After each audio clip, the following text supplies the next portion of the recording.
In this video, we're going to be reviewing how to determine the key signature and pitch composition of minor scales, as well as introducing the first variation on the natural minor scale and looking at the modifications of pitches that are used to make this particular variation.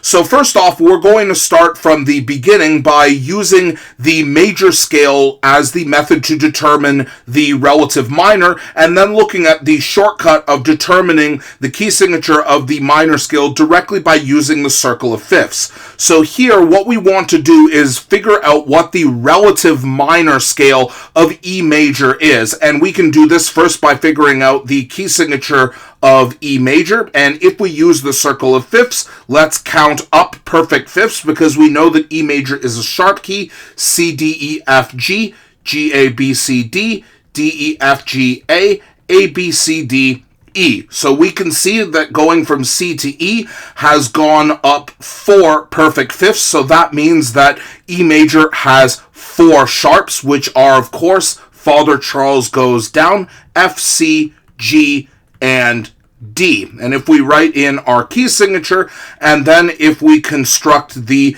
E major scale from the starting pitch here, if E is going to be do, re, mi, fa, sol, la, ti, do, and there is our E major scale.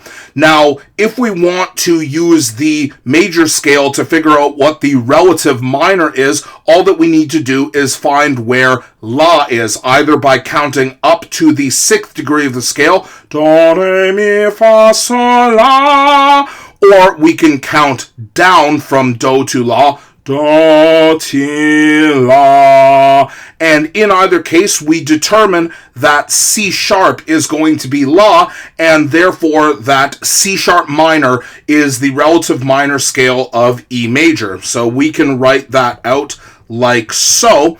But before we actually construct the scale, we can use the circle of fifths approach in order to determine the relative minor scale directly without needing to find the relative major first. So if we start on A minor, which is our relative minor of C major, so A minor has no sharps and no flats, and if we want to see that C sharp minor is the relative minor of E major, all that we need to do is count the number of perfect fifths we need to go up from A. So A, B, C, D, E, E, F, G, A, B, B, C, D, E, F, but because we're dealing with sharp keys, this is going to be F sharp minor, and F, G, A, B, C sharp. So we can see, just like with finding E major, if we want to find how many sharps C sharp minor has, we can see that from A major, or A minor, to C sharp minor rather, we have gone up 4 perfect fifths, and therefore there are going to be 4 sharps in the key signature. And if we construct the C sharp minor scale, la, ti, do, re, mi, fa, sol, la, and there is our C sharp minor scale. Now that we've done a review on how to determine the key signature and pitch composition of minor scales, we're going to look at the modification that we're going to make. So remember that what we've constructed here is the natural minor scale because it uses identical pitches to the relative major scale with no modifications at all. But instead, what we're going to do is we're going to find the 7th pitch of the minor scale, which is going to be B. In this case, it's the penultimate pitch, or the pitch before we get back to La. And what we're going to do to this is we're going to raise this pitch by 1 semitone. So in the case of C sharp minor, normally the 7th pitch in C sharp minor is a B natural, but what we're going to do is we're going to make this a B sharp instead.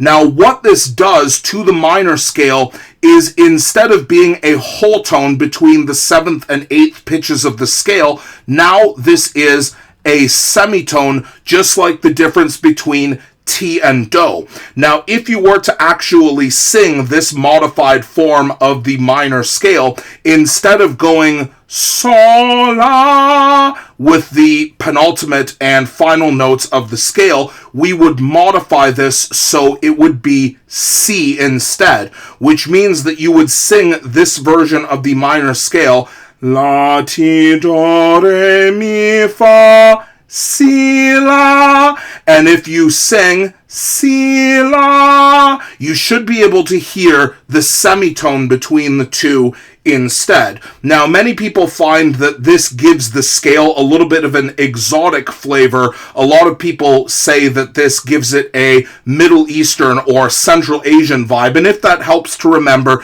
you can hold on to that impression as well. So if we sing this scale going up and down, it would sound something like this. La, ti, do, re, mi, fa, si, la, si, fa, mi, re, do, ti, la.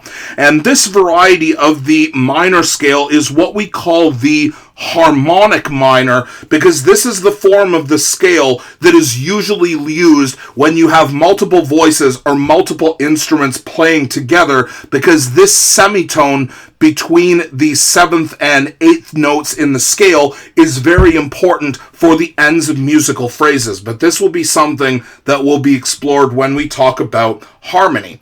Now, the final thing that we're going to take a look at here is a little bit of a twist that occurs when certain sharp keys are given. So in some scales, this will require taking a note that is already sharp and increasing it by a semitone. For example, let's determine the key signature and composition of G sharp minor. So if we use the circle of fifths approach, G sharp minor is obviously a sharp key, so let's count perfect fifths above A. A, B, C, D, E, E, F, G, A, B, B, C, D, E, F sharp, F sharp, G, A, B, C sharp, and then if we go up a perfect fifth from C sharp, D, E, F, G sharp. So what this means, because we've gone up 1, 2, 3, 4, 5 perfect fifths from A minor, this means that G sharp minor is going to have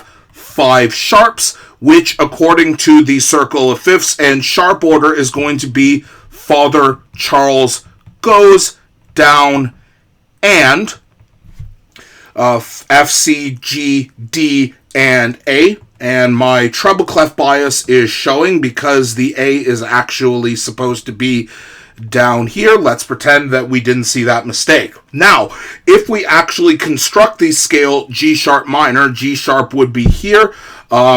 G sharp would be the equivalent of an A flat, which would be la, la, ti, do, re, mi, fa, sol, la. Now the problem is that this F sharp is our 7th degree of the scale, and the key signature shows that we already have a sharp there. So the problem is, how do you take a note that is already sharp and make it sharp again? Well, the answer is by adding a symbol that looks like this. This X symbol here is what we call a double sharp. So a double sharp is exactly what it sounds. A double sharp is exactly a semitone higher than the original sharp pitch here. So what we've done is we've taken an F, we've made it sharp from the key signature, and then we've increased it by another semitone again in order to give us this double sharp symbol here. And if we were to sing this form, the harmonic minor form, it would sound something like la, ti, do, re, mi, fa, si, la, si, fa, mi, re, do, ti, la. Again, emphasizing the semitone between the 7th and 8th degrees of the scale. So again, mechanically, you determine the 7th note and increase it by a semitone exactly the same way, but the double sharp is necessary if the 7th pitch is already sharp. Now, before the final video in this series where we talk about the second variation in addition to the harmonic minor scale, see if you can take a look at the practice problems before the next video to see if you can, number one, determine the key signature and pitch composition of minor scales with the modification of the 7th degree that shows that you know how to construct the harmonic form of a minor scale.